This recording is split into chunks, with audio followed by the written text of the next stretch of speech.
Y hoy quiero predicarles bajo el tema: cuando orar es el primer paso. Hoy voy a hablar de oración. Y voy a hablar de oración desde una experiencia que tuve esta semana con Dios. Más adelante les cuento. Pero quiero hablar de un gran hombre de Dios en la Biblia. De hecho, en la Biblia aparece un libro con sus palabras, con sus oraciones. Oraciones que hoy nos inspiran para saber cómo orar sabiamente.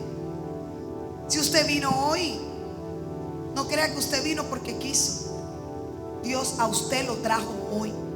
Fue Dios quien te despertó de la cama, te dio vida y te trajo en este día para que puedas escuchar esta palabra. Cuando orar es el primer paso. Y quiero que leamos Nehemías capítulo 1.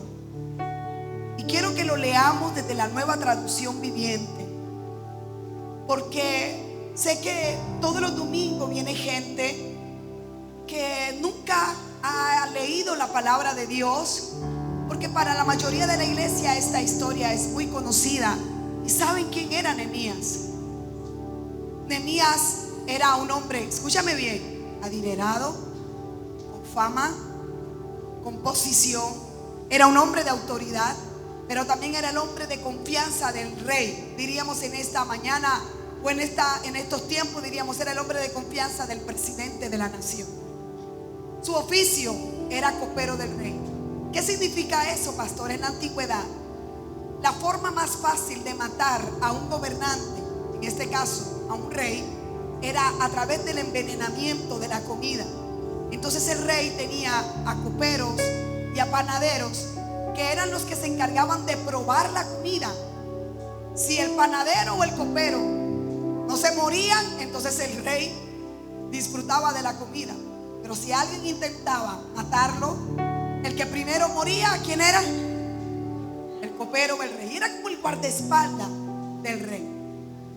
Nehemías, para ocupar esa posición, me habla de un hombre de integridad, un hombre que era digno de confianza, que el rey podía decir: pongo mi vida en las manos de ese hombre.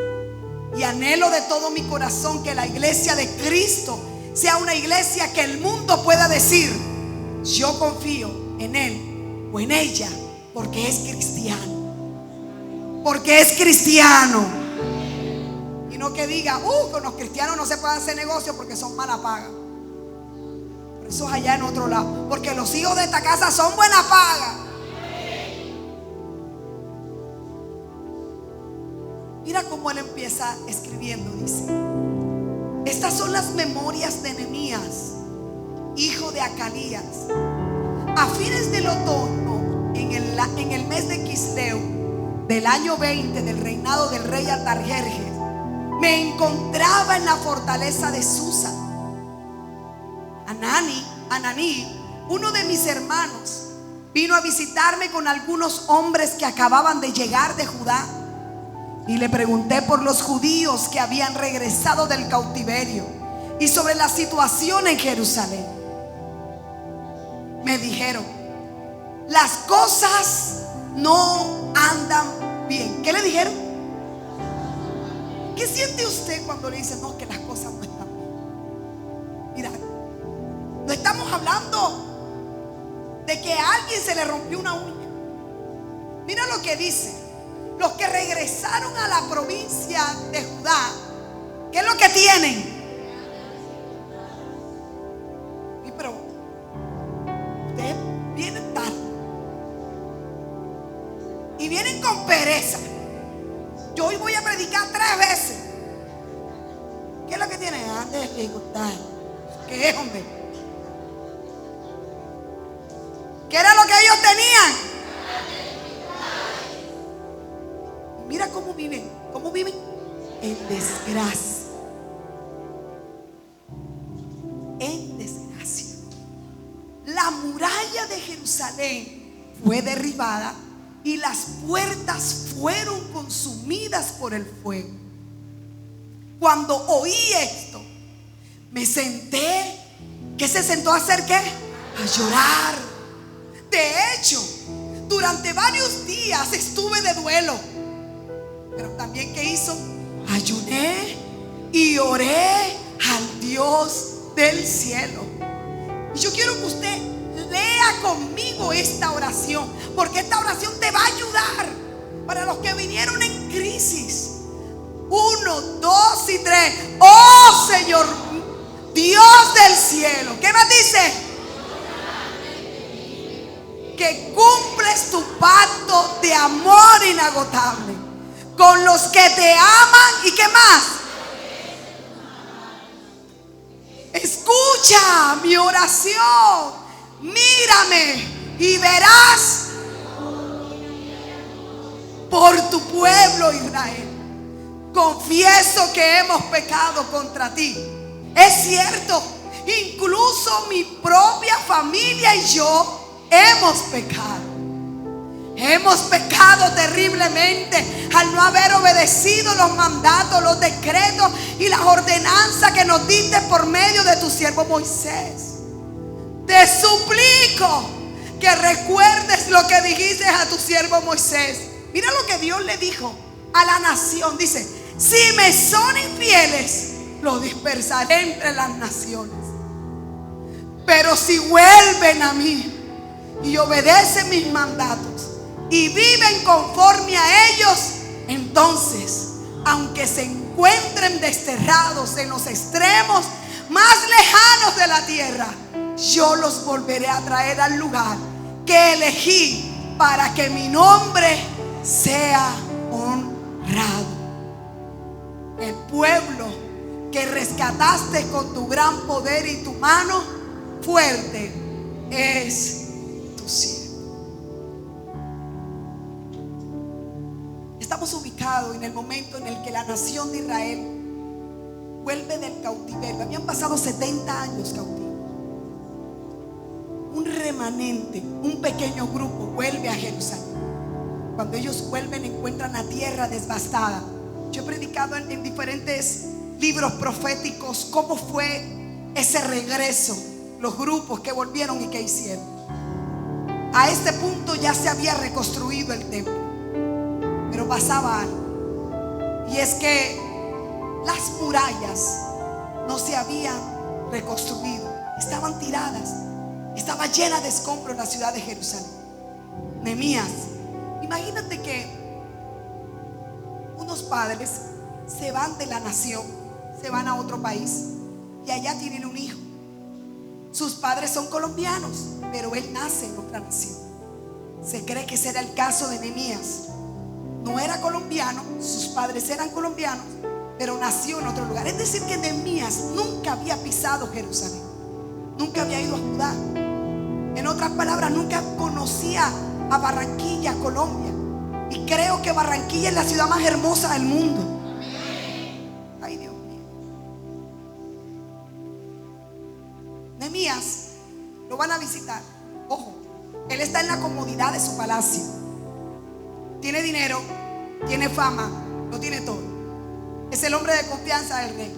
Llegan sus primos y Nehemías le pregunta: mira, ¿cómo está la gente allá en nuestra tierra?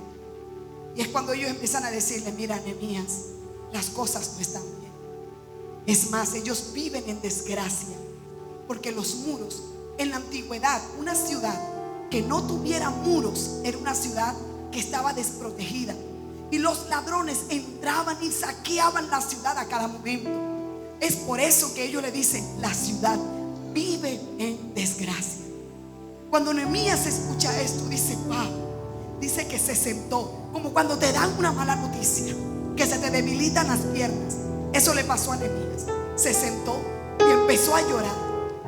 Y no solamente empezó a llorar, sino que hizo duelo. En la antigüedad, cuando a una persona le pasaba algo que le partía el corazón, se vestía de negro, se echaba cenizas en la cabeza y se rasgaba la vestidura. Eso era hacer duelo, y lo podían hacer por muchos días, y todo el que pasaba sabía que esa persona tenía un dolor profundo. Pero además de eso dice: pero también por muchos días oré y ayuné al Dios del cielo. De eso es lo que quiero hablar en esta mañana. Al colocarte en contexto, entonces ya todos podemos estar afinados de lo que vamos a hablar. Entonces quiero hablar haciéndonos algunas preguntas. ¿Cuándo debe orar un constructor? Un constructor de destino, de propósito, de familia, de empresa, de ministerio. ¿Cuándo nosotros debemos orar? Pues la respuesta es sencilla. Antes de hacer cualquier cosa, un hombre y una mujer, ¿qué debe hacer? Orar. Antes de que salga de casa, ¿qué debe hacer? Orar.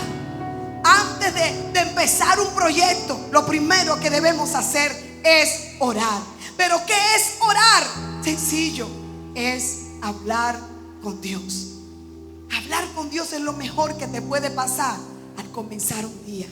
Más que agarrar un celular. Es más, hay gente que está aquí y está mal porque no tiene el celular en la mano.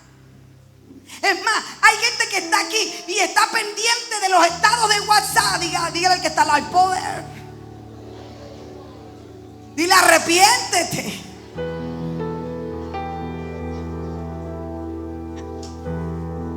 Para los que escriben, los cristianos exitosos dan a la oración la más alta prioridad, pero los perdedores hacen de la oración el último recurso. Quiero que sepas algo. Aunque Nehemías vivió muchos siglos antes que nosotros, Nehemías se parece a ti y a mí, porque Nehemías era un hombre que quería alcanzar el éxito. Era un hombre que tenía sueños, que tenía metas.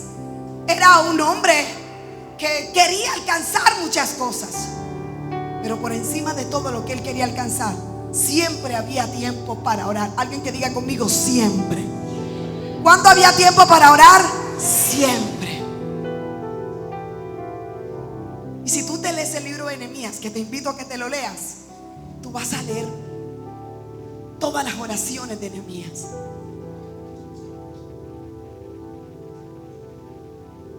Si cada vez que tú y yo pasamos por un momento de crisis, porque normalmente siempre vamos a pasar momentos de crisis, yo tuve que aprender algo, y es que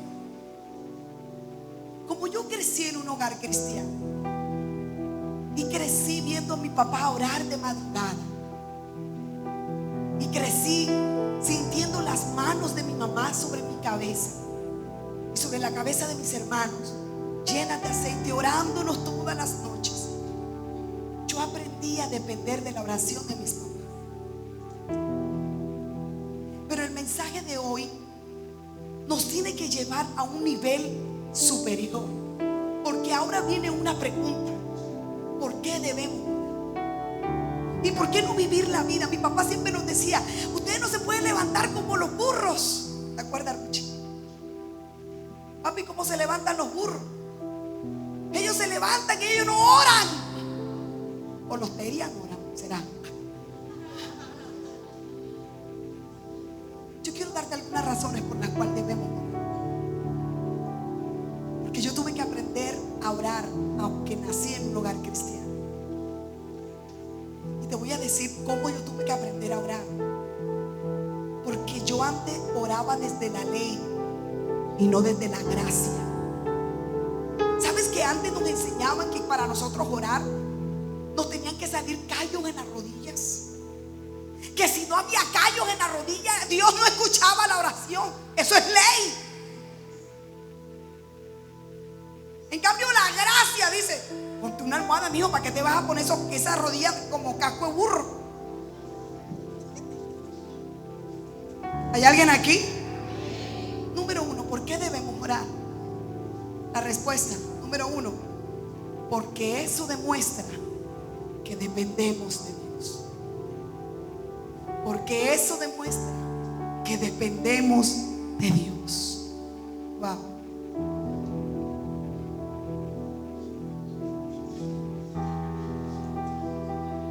Esta mañana me regañaron porque no me pudieron tomar ni una foto buena. Ya, listo, déjame en paz. Miren, cuando tú recibes una mala noticia, cuando yo recibo una mala noticia, cuando nos enfrentamos a una crisis, nuestra primera reacción ante la crisis debe ser debe ser la oración. Definitivamente. Porque cuando nosotros oramos, le estoy diciendo a Dios: yo no dependo de mí, dependo de ti. Y la humanidad le gusta el mensaje de la autosuficiencia. Tú puedes, vamos, tú puedes. Y con todo esto del empoderamiento, cada vez esto se vuelve peor. Pero Jesucristo dijo: oye, cabezón, cabezona, sin mí nada puedes hacer. Y cuando la iglesia entiende eso, entonces es una iglesia que podrá caminar confiado de que ante la crisis mi primera reacción debe ser doblar las rodillas. Cada vez que yo tenía un problema, incluso en la iglesia, lo primero que yo hacía era llamar a mi mamá o a mi papá. Ay, mami, mire, me está pasando esto. ¿Ya oraste? No, ore usted por mí. Y nos hemos acostumbrado a depender de la oración de otro. Y no estoy diciendo que está mal, porque yo también pido oración. De hecho, ayer les escribía al grupo de intercesión de la iglesia, porque tenemos casi 4 familias pasando por el tema este de extorsión. ¿Qué debe hacer la iglesia ante una amenaza de extorsión? Ante un diagnóstico médico, ante una crisis financiera,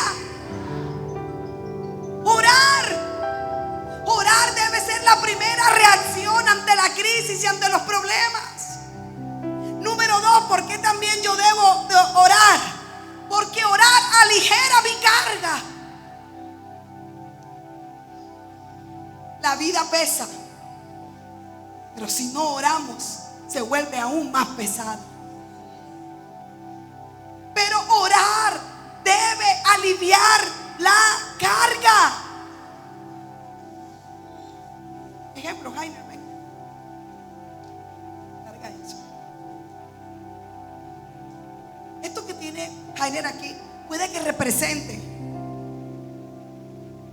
esa crisis matrimonial que usted está viviendo hoy. Ese problema con los hijos, ese diagnóstico médico, esa deuda que no has podido cancelar, esa depresión, esa ansiedad. Y caminar así por la vida, camina por la vida con esa carga, te pesa bastante. Eso te pesa. Y hay mucha gente caminando así, caminando con esas cargas tan pesadas. ¿Y sabe qué es lo maravilloso de esto? Es que caminamos así con esa cosa tan pesada, y Jesucristo lo ve y lo llama. Las reinas también chiflan. Y le dice: Jaime, venid a mí todos los que están ¿qué? Trabajados y cargados. ¿Y cuál es la promesa? Yo los haré descansar. Estás hecho un caos, tu vida está complicada, las cosas no se te dan, esa llamada nunca llega, te llaman para cobrarte. Yo sé lo que es no querer contestar un teléfono para que no te cobren. Y dice Jesús: yo no quiero que tú vivas la vida así, cargado. Mi consejo, Jaime, es que vengas a mí. Y si tú vienes a mí, yo te haré descansar. Y si tú me entregas la carga a mí, ya tú no vas a caminar igual. Ahora vas a caminar bien. Ya está casado, por si alguna le está echando el ojo.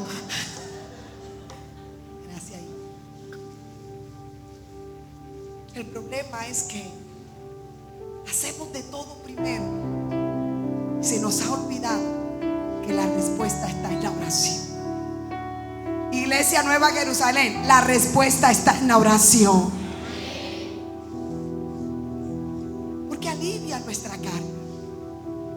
Hombre, si usted va a llorar, llore de rodillas. Si usted se va a quejar, quéjese de rodillas. Si usted va a hacer reclamo, reclámele a Dios. Número 3. Porque eso libera el poder de Dios. Estás en medio de una crisis. Entonces cuando tú, mira, a Dios le gusta que nosotros le digamos: Señor, esto es muy grande para mí. Y sale Dios diciendo: yo soy especialista en hacer cosas grandes.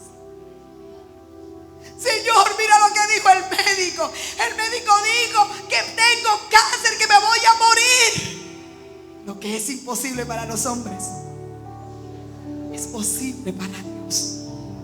Quiero hablarle a la Casa Nueva Jerusalén y a los amigos que hoy vinieron por primera vez.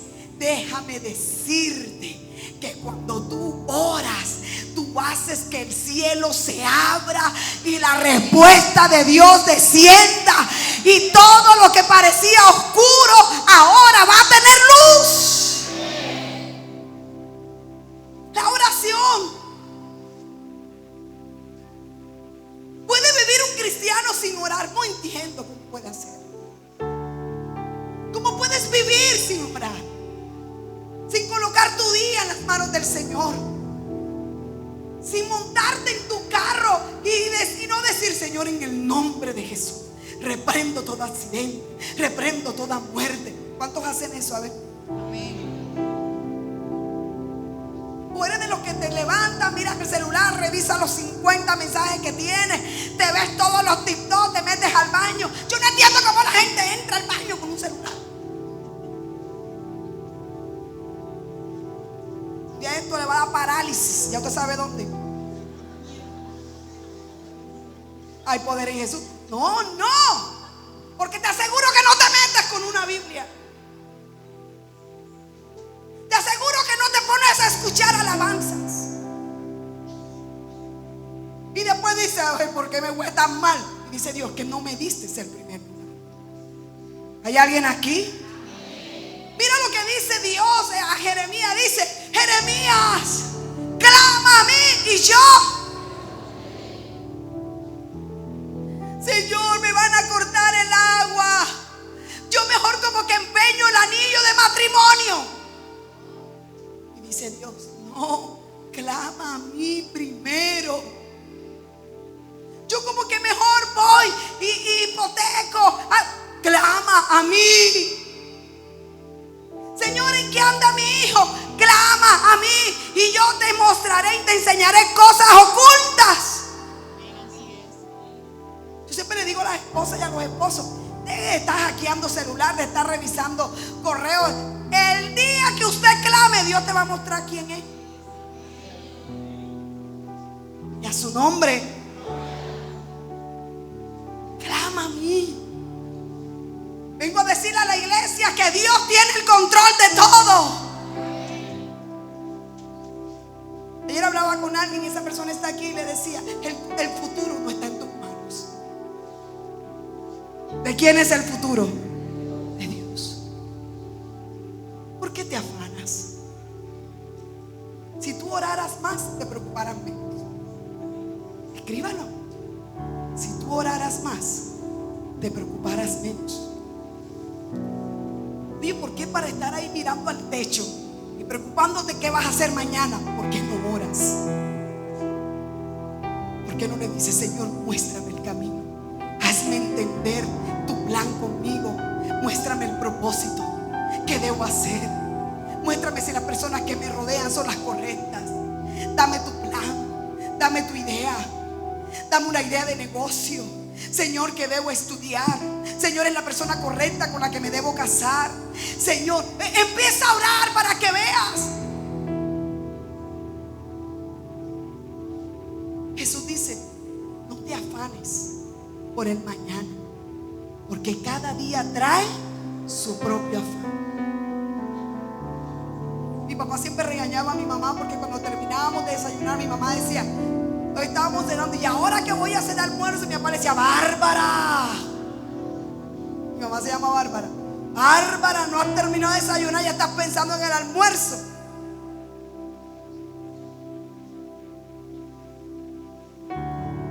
Porque eso libera el poder de Dios. Pero salta otra pregunta, y sé que se lo está haciendo mucha gente aquí. Pastora, ¿y cómo debemos orar? ¿Cómo? Si usted alguna vez se ha preguntado eso, Nehemías nos va a enseñar cómo nosotros debemos orar. Porque resulta que la religión tradicional te enseñó que para orar debes repetir palabras. Estaba con Nayibe comprando los útiles escolares, y la que me atiende la conozco desde hace muchos años, y vino hace un par de domingos y Dios la ministró. Pero le pregunté: ¿por qué no has ido más a la iglesia? Y me dice: porque estoy ocupada, estoy en temporada alta. Pero quiero que sepas que toda la vida he ido a la religión tradicional, pero me cansé porque todo me lo sé de memoria. Pero cuando fui a la iglesia sentí algo diferente. Quiero decirte que imagínate tú hablando con la persona, y esa persona te habla todos los días de lo mismo. Y que Etirso me invita a tomar un café. Amén, Etirso. Y Etirso todo el tiempo es: mami, que el fútbol, mami, que el junior, mami, que no sé qué más. Hasta que llegue el momento que yo le diga: ya no aguanto. Ya basta, Etirso. Pues con Dios, a medida que tú vayas creciendo en una relación con Él,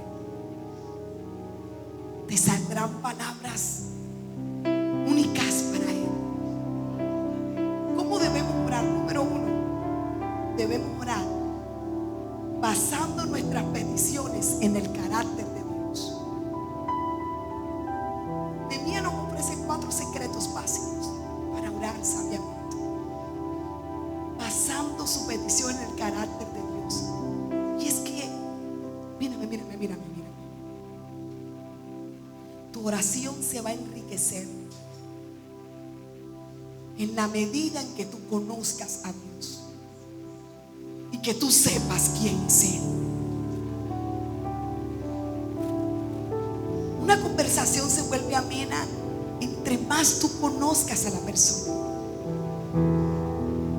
tú conozcas sus necesidades, lo que le gusta, lo que no le gusta. ¿Cómo tú conoces a una persona? Pasando tiempo a solas con esa persona.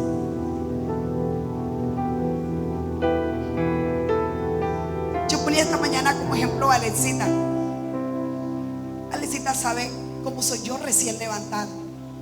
De hecho,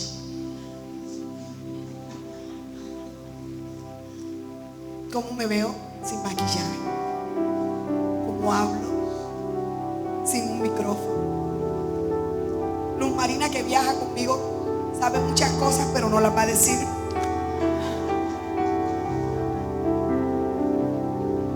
Porque andamos. Porque yo no tengo vergüenza de cambiarme delante de Luzma.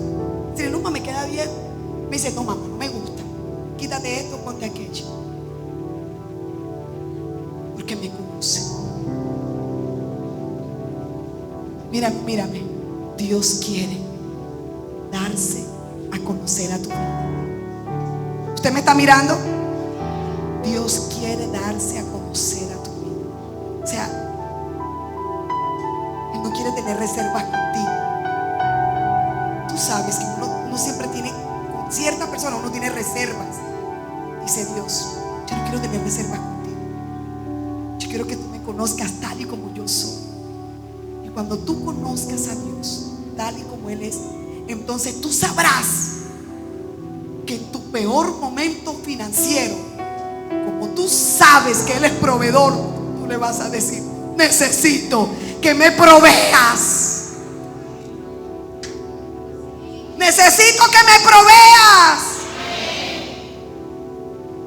Que tú lo conoces. El médico dijo de que estás enfermo, que te vas a morir, pero tú conoces quién es Dios. Y tú le vas a decir a él: el médico dijo que yo estoy enfermo, pero tu palabra dice que por tus llagas nosotros fuimos curados. Nuestra oración debe estar basada en su palabra, en la esencia de quién es Dios. Y Nehemías, cuando comenzó a orar desde el versículo 5, le dice: tú eres grande. Casa Nueva Jerusalén, nuestro Dios es grande. Es más grande que la crisis, es más grande que el problema, es más grande que la dificultad, es más grande que el diagnóstico, es más grande que la billetera que tienes. Mi Dios es más grande. Mi Dios es más fuerte, fuerte, más grande que el temor, más fuerte que el dolor. En todo tiempo adoro su nombre. Y él le dice: eres temible, sé que tu amor es inagotable. No, ya esa es otra cosa. Significa que no importa si usted le falló el fin de semana en los carnavales, el amor de Dios es inagotable. No importa si usted se puso el sombrero, la careta del carnaval, el amor de Dios es inagotable. No quiero codazos aquí, por favor. Número B, o letra B, segundo. ¿Cómo oraba Nehemías? Confesaba su pecado, el pecado que había en su vida. Si yo hablo así rapidito, no podríamos extraer la profundidad de esto. Es porque Nehemías no nació en Jerusalén. Nehemías no había sido el culpable de la idolatría de la nación, porque Nehemías no había nacido. Pero Nehemías sabía, escúchenme, que la nación de Israel se había desviado del temor a Dios, y que a causa de su pecado, porque todo pecado trae consecuencias, y a causa del pecado ellos fueron dispersos. Y ahora en esta posición de desgracia, Nehemías dice: hemos pecado. Nehemías no tenía nada que ver.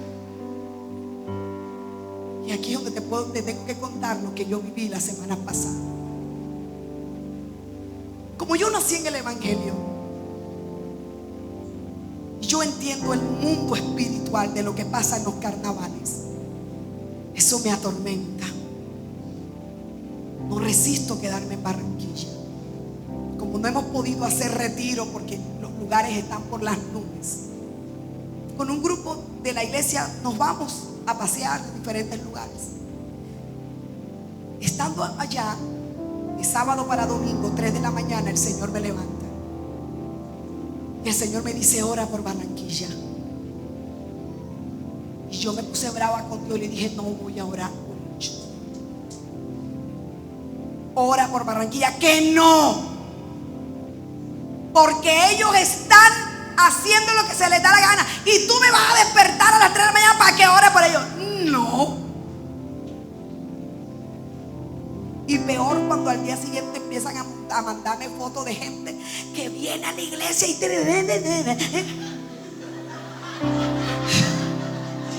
no lo hiciste en la primera. ¿Cómo es que dice Tilson? Dios tenía que ponerme en esta iglesia, que todos son locos.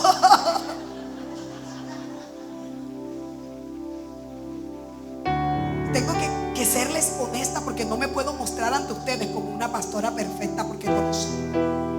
Y yo estaba enojada, y tenía dolor en mi corazón. Decía: Señor, pero ¿por qué? Uno se desgasta, uno ora, y tú a uno no lo dejas dormir, y ellos ahí haciendo lo que se les da la gana. Y eso me tenía como enojada, a tal punto que Cata el último me dijo: ay, mami, pero tú en este paseo has estado como aburrida. Y yo me vine con eso en mi cabeza: ¿por qué ellas me dicen que yo estaba aburrida? Yo no estaba aburrida por el paseo, porque lo disfruté. Tenía dolor en mi corazón.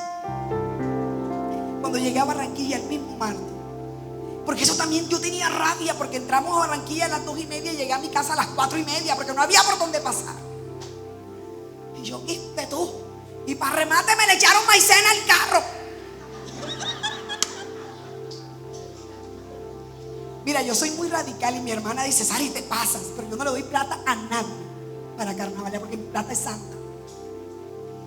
Me ponen una cadena ahí para que yo te dé plata, te la rompo. Y pasó en varias ocasiones y me echaron a maicena. Tanto que al día siguiente yo llegué a trabajar aquí a la iglesia con un carro carnavalero.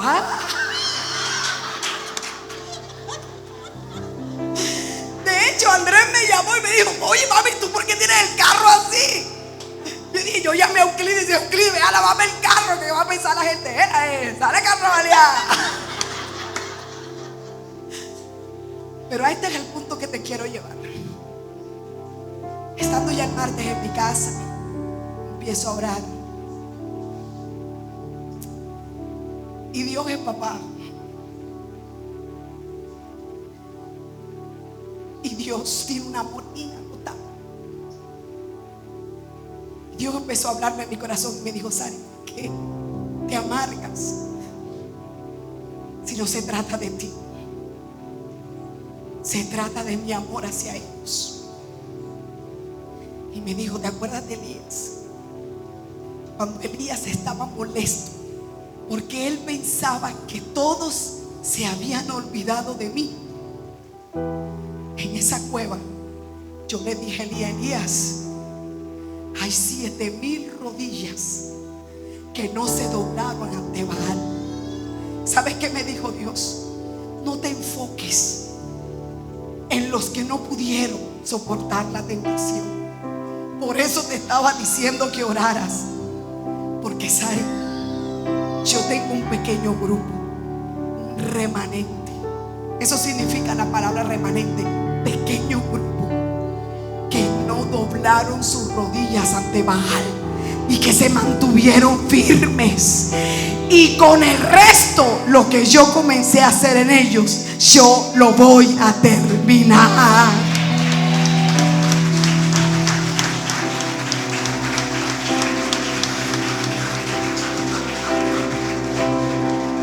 Y en ese momento le dije, Señor,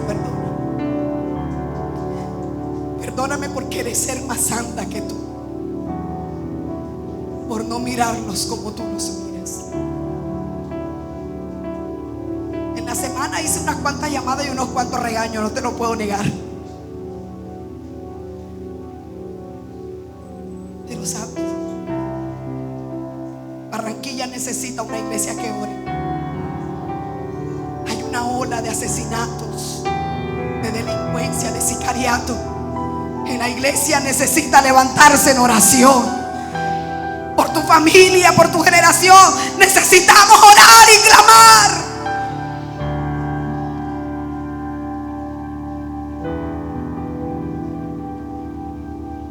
Esta mañana le decía a alguien, le dije, si quieres te dejo tranquilo y no te digo más nada. Y me dijo, no, usted no puede dejar de hacer eso.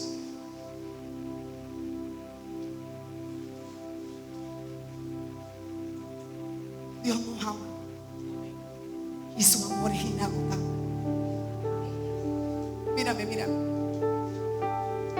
No hay nada que tú y yo hagamos que provoque que Dios nos ame más o menos. Simplemente Dios nos ama. Nehemías pidió perdón por su nación.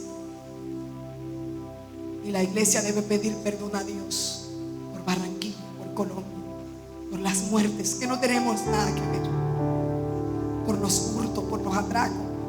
Decirle, Señor, perdónanos. Necesitamos ver un cambio en nuestra ciudad. Que ahora para estas elecciones Dios nos dé la sabiduría para elegir a nuestros gobernantes como debe ser. No por dinero, sino por convicción, por guía del Espíritu Santo.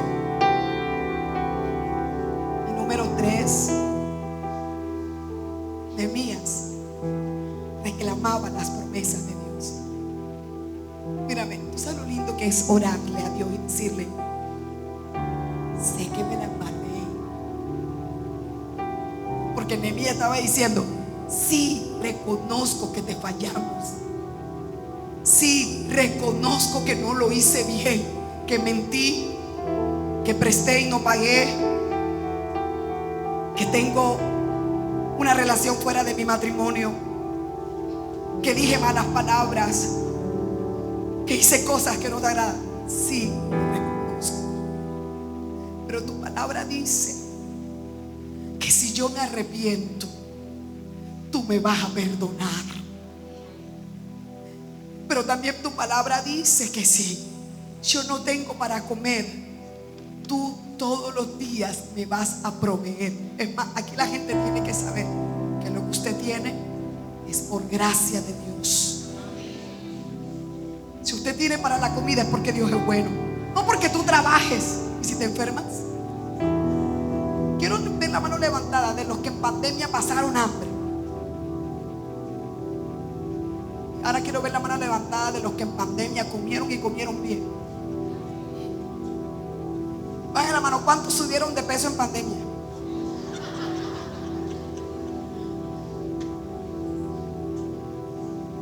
Increíble.